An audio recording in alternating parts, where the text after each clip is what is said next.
MotorWeek is made possible by Lucas Oil, TireRack.com, and RockAuto.com.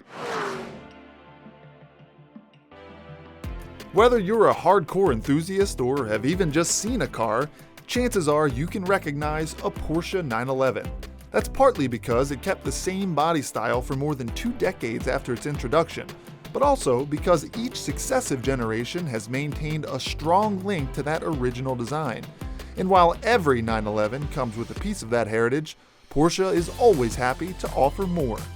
The 2023 911 Sport Classic is the latest offering in the Porsche Heritage Design program, in which they're celebrating every era of their history with a special edition model. This Sport Classic isn't the first Heritage Design model, nor is it the first Sport Classic. It follows in the footsteps of the 997.2 Sport Classic, which took its inspiration from the 1972 911 Carrera RS 2.7. And to celebrate the original high-performance 911's 50th anniversary, Porsche dusted off a few RS models they had lying around and invited us to Stuttgart, Germany to drive them. The 1972 Carrera RS 2.7 was intended to be a homologation special for Porsche to meet Group 4 racing specifications and capped at 500 examples. They sold all of them in under 2 months, so they decided to keep going, eventually building a total of 1,580. The 2.7-liter flat-six engine produced 210 horsepower and made the Carrera the first production car in Germany to break the 6-second mark in the 0 to 100 km/h test, which is why the car is often referred to simply as the 2.7. This example is one of just 200 lightweight sport models ever built, so no pressure when Porsche handed over the keys and told me to keep up with a new Cayenne Turbo. And let's get into it. Up to third, that was a really smooth shift. 50 years later, this thing still shifts like a dream. Here, a nice sweeping right-hander going uphill. Can give it a little bit of juice here. Still in third gear, completely floored. There we go.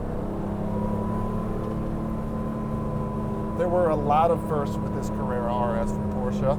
It was the first 911 with over 200 horsepower thanks to the 2.7-liter flat-six engine. It was the first Porsche with a spoiler on the front and back. That back one is the ducktail spoiler, which not only added downforce, as they found that the natural shape of the 911 added lift, but the combination of the front and rear spoiler actually added top speed, which isn't usually the case when you add downforce. And this is based off the original 911, so I can't say I fit all that well in here. I mean, I'm actually having trouble shifting because my leg, actually close to my knee and my thigh area, is right up against that shifter. But we can make it work going up into third right there. And speaking of those shifts, this thing is insanely smooth. This is a museum car, a Porsche museum car, which for some reason Porsche just lets people like me drive. I'm happy for that. But everything is in tip-top shape, working order, and it just sounds and operates beautifully.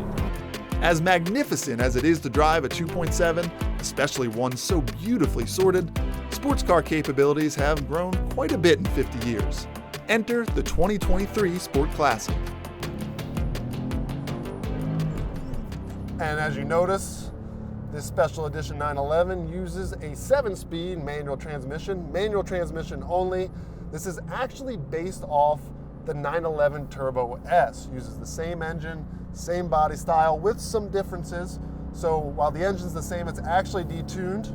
543 horsepower and 442 pound-feet of torque, which is more than enough. It's pretty torquey down below, but even now up at around 4,500 and approaching 5 to 6, it livens up. Really sounds good out back. I mean, this is sort of low-hanging fruit, but one of the main differences, obviously, between this and the original RS is just the effortless power here. And the RS, while it was over 200 horsepower, and for the time, I mean, that was a pretty big deal, you had to work for it. You had to really get it up in the tack.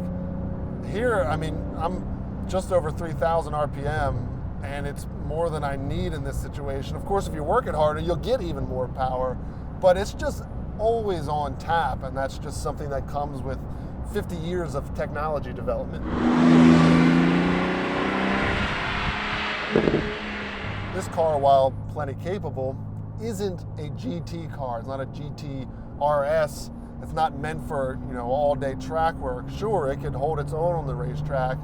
It's more for driving like this, around at a casual pace, a little spirited if you want to downshift a little bit. And that's what this car is for. Despite Porsche conceding that the Sport Classic isn't intended to be a track car, they made sure to point out that it is the most powerful 911 with a manual transmission currently available. And the manual shift lever isn't the only thing I fell in love with inside the Sport Classic. One thing I am particularly in love with this car is the interior. As you can see, this cognac leather with these super nice checkered pattern inlays are just speaking to me. I mean, it is a gorgeous looking interior. Not only does it look great, it feels great because the leather actually isn't quite as treated as traditional leather in a vehicle. And as long as you keep up with it and you clean it after a while, it's going to get a nice worn-in look and feel to it. So down the road, it's going to get even better. Like the 911 Turbo S, this uses the wide-body treatment, but it does not have the side air intakes that the 911 Turbo S does. So instead, it's one smooth, curving piece around the rear wheel. The ducktail spoiler out back looks fantastic from the outside, although driving inside here, looking through the rear view, I don't really see it. It's not in the way. As much as I like looking at it, it's nice not to have it right in my rear view. If the ducktail and some of the more subtle details aren't enough to identify a Sport Classic in the wild, just check the badging. This Porsche Heritage badge on the intake grille is a throwback to the one given to a 356 in the 1950s when it passed the 100,000 kilometer mark. Of course, all this heritage comes at a price. Limited to 1,250 examples, the 2023 Porsche 911 Sport Classic stickers just under $274,000, with US sales starting later this year. Until then, we'll keep driving new stuff and telling you all about it, right here on MotorWeek.